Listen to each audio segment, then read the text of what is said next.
2 hours ago, the geopolitical calculus of the Middle East shifted in ways Washington never anticipated. Houthi forces launched a coordinated drone strike on Saudi Arabia's Ras Tanura oil terminal, the world's single largest crude export facility, responsible for processing 6.5 million barrels per day. The attack was precise, calculated, and devastatingly effective. 3 loading berths were damaged, 2 storage tanks caught fire, and for the first time in decades, Saudi Arabia was forced to declare force majeure on contractual oil deliveries to Asian markets. The message from Tehran through its Yemeni proxies was unmistakable. Your infrastructure is vulnerable, your economy is exposed, and your American protector is nowhere to be found. Riyadh's response was immediate and public. Crown Prince Mohammed bin Salman convened an emergency National Security Council meeting and within 90 minutes issued a formal request to the United States for direct military retaliation against Houthi positions in Yemen.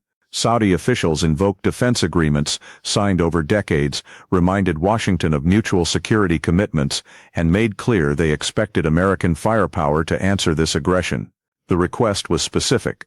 Cruise missile strikes on Houthi command centers, air support for Saudi ground operations, intelligence sharing for precision targeting. This was not a symbolic ask.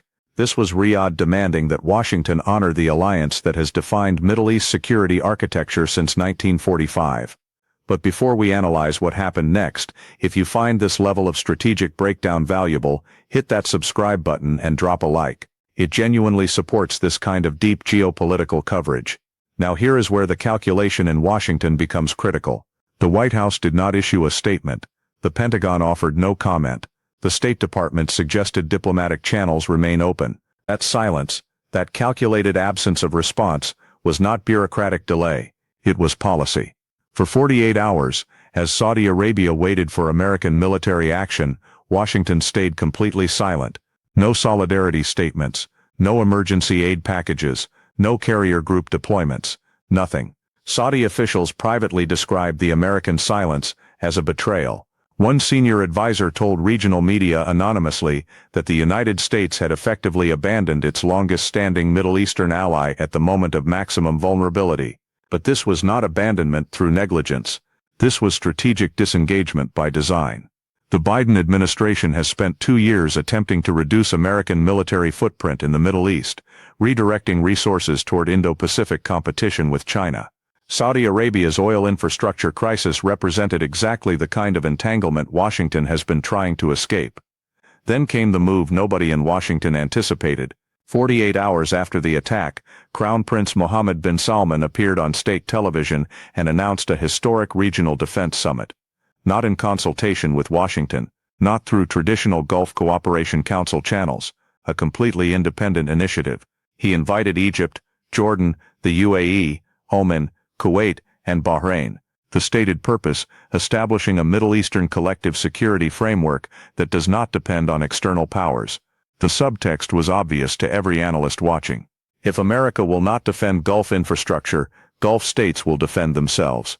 The summit convened within 72 hours. And what emerged stunned Washington completely. Saudi Arabia announced a formal regional defense pact with the following structure. First, Joint Military Command Headquarters in Riyadh, with rotating leadership among member states. Integrated air defense systems covering the entire Gulf region. Shared intelligence infrastructure independent of American satellites. Coordinated naval patrols in the Red Sea and Arabian Gulf. This was not a discussion forum. This was a military alliance being born in real time. Second, collective procurement agreements for defense systems. Not from American contractors. From China, Russia, and European suppliers. Saudi Arabia announced immediate purchase negotiations for Chinese HQ-9 air defense systems, Russian electronic warfare platforms, and French naval vessels. The message to Washington was surgical. If you will not sell us protection, we will buy it elsewhere. Third, and this is the element that sent shockwaves through every energy market on Earth, a coordinated oil strategy that bypasses Western pricing mechanisms. Saudi Arabia announced that member states would begin pricing oil exports to Asian buyers in yuan, not dollars. Contracts with China, India, and Japan would transition to currency swap arrangements, eliminating dollar intermediation entirely. The petrodollar system that has anchored American financial dominance for 50 years was being systematically dismantled by America's oldest Middle Eastern ally.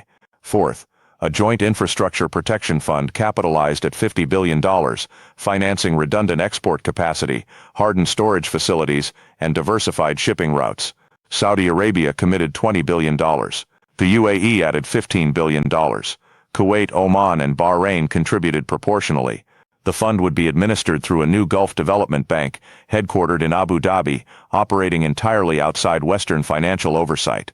Crown Prince Mohammed bin Salman closed his address with words now being analyzed in every foreign ministry on the planet. For decades we relied on partnerships that we believed were unbreakable.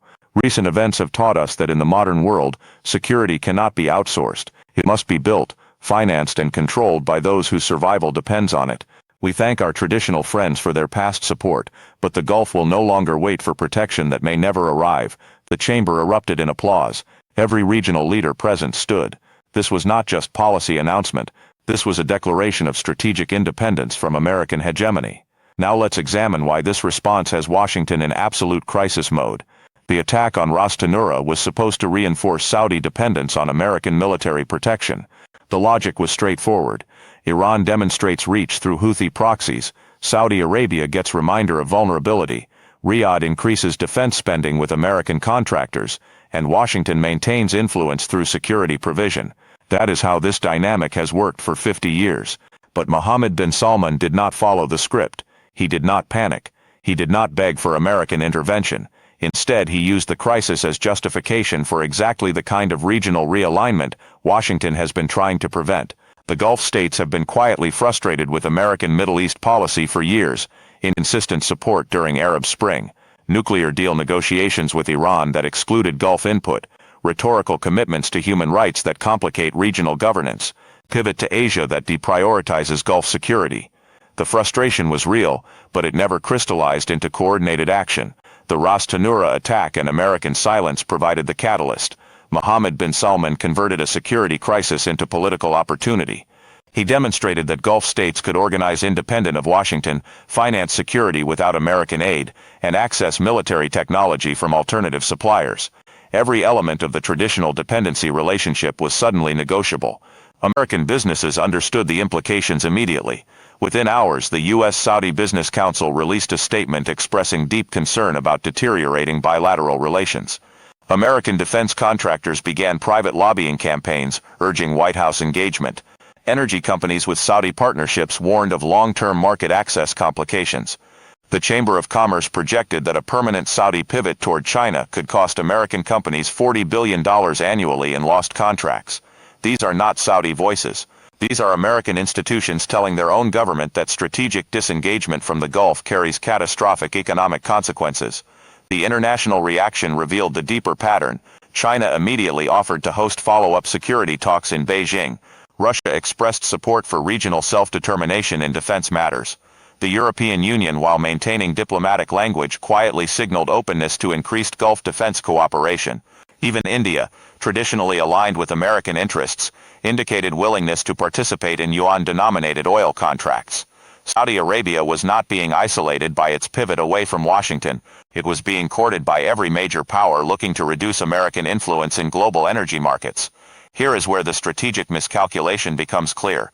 Washington assumed that reducing Middle East commitments would free resources for other priorities without significant cost. The theory was that Gulf states had no alternatives, that American military dominance was irreplaceable, that decades of partnership created irreversible dependency. But that assumption only holds if alternative partners do not exist. China has spent 15 years building exactly those alternatives. Belt and road infrastructure creates physical connections. Currency swap agreements create financial independence. Defense technology transfers create military options. Washington's disengagement from the Gulf did not create a vacuum. It created an invitation for competitors who were already positioned to fill it. Now the White House faces an impossible set of choices. Re-engage militarily in Yemen, and reverse 2 years of strategic repositioning away from Middle East conflicts.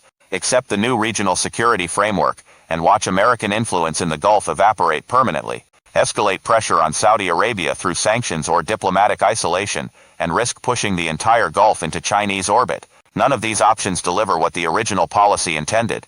The Ras Tanura attack was supposed to be a crisis that reinforced American indispensability.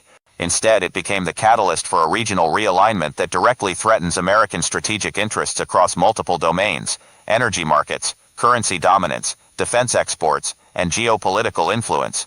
2 hours ago, Houthi drones struck the world's largest oil terminal. 48 hours later, America's oldest Middle Eastern ally announced it was building a future that does not depend on Washington. The Middle East is not collapsing without American leadership.